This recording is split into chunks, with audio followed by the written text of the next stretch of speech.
guys, I hope you're all keeping well and safe. Welcome to Early Years Matters TV. On this channel, we focus on everything early childhood related. And if these are the kind of videos you're looking for, what you have to do, subscribe. And not just subscribe, turn on that notification bell so that whenever a new video is being dropped on this channel, you'll be the first person to be notified. Today, I'm going to be talking about best practices in early childhood assessment. Yes, today's discussion is going to be all about best practices in early childhood assessment.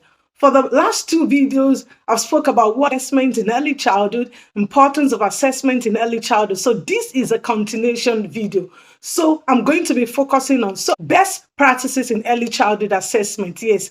Are you an early childhood educator, an emergent early childhood educator, thinking of assessing children? So in this video, I'm going to be talking about best practices that you should be great if you're assessing young children in the area of early childhood. Yes. So the first thing I'm going to be talking about is who is going to be assessed. Yes. Who is going to be assessed? As an early childhood educator, an emergent early childhood educator, you have to think you have how that is going to be assessed, or is there a group of children that is going to be assessed? So this is one of the best practices in relation to early childhood assessment. You're not just going to arrive on Monday morning saying, yes, you're going to assess Florence. Have you thought about this before? This is important. So in relation to assessment, you need to think, who is the child going to be assessed, or is it going to be a group of children that is going to be assessed? And what are you assessing these children for? It's important. What are you assessing the child or the children for? This is important. This is one of the good elements of assessment. You're not just going to say, well, on Monday, I'm going to assess Florence. On Tuesday, I'm going to assess Florence and Connor playing together. There must be a reason for assessment. And so what? So what are you assessing Florence for? Is there a need there? Is in my last video that I spoke about the importance of assessment. So one of the importance of assessment is to be able to highlight if there is a particular need. So you need to think outside the box. So why are you assessing Florence? It's not just for the purpose of, yes, I'm assessing Florence to tick the box. No, it doesn't work that way. There must be reason why you have Florence. So practices to assessment in early childhood is who is going to be assessed and why are you assessing the child, assessing the group of children. The next one is, where is the assessment going to take place? Yes, this is important. So where are you going to carry out your assessment? Are you going to carry out your assessment when the child is in the book corner, when the child is playing with sand, when the child is outside?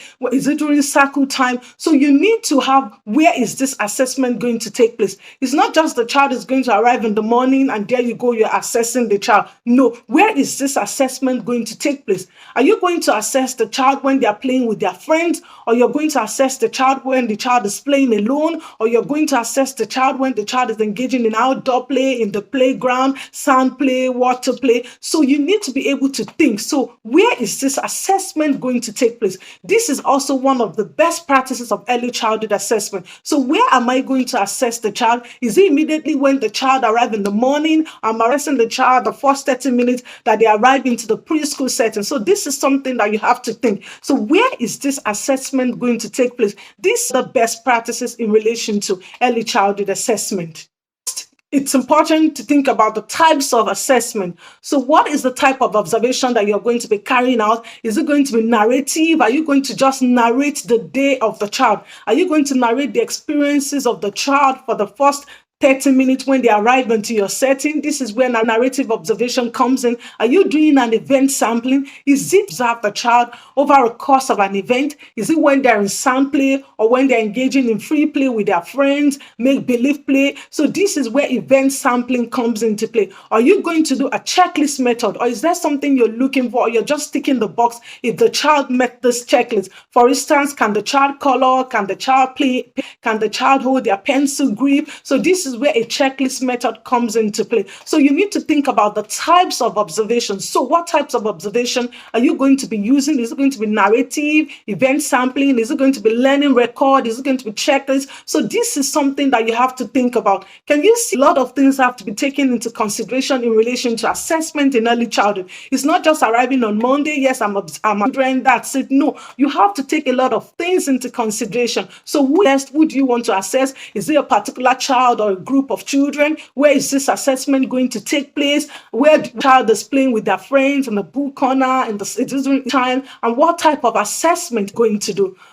of the best practices in relation to early childhood assessment. And if you want more of this video on this channel, what you have to do is subscribe, and not just subscribe, turn on that notification bell so that whenever a new video is being dropped on this channel, you'll be the first person to be notified. And until I come your way next time, stay safe and mind yourselves for now. Bye. So hi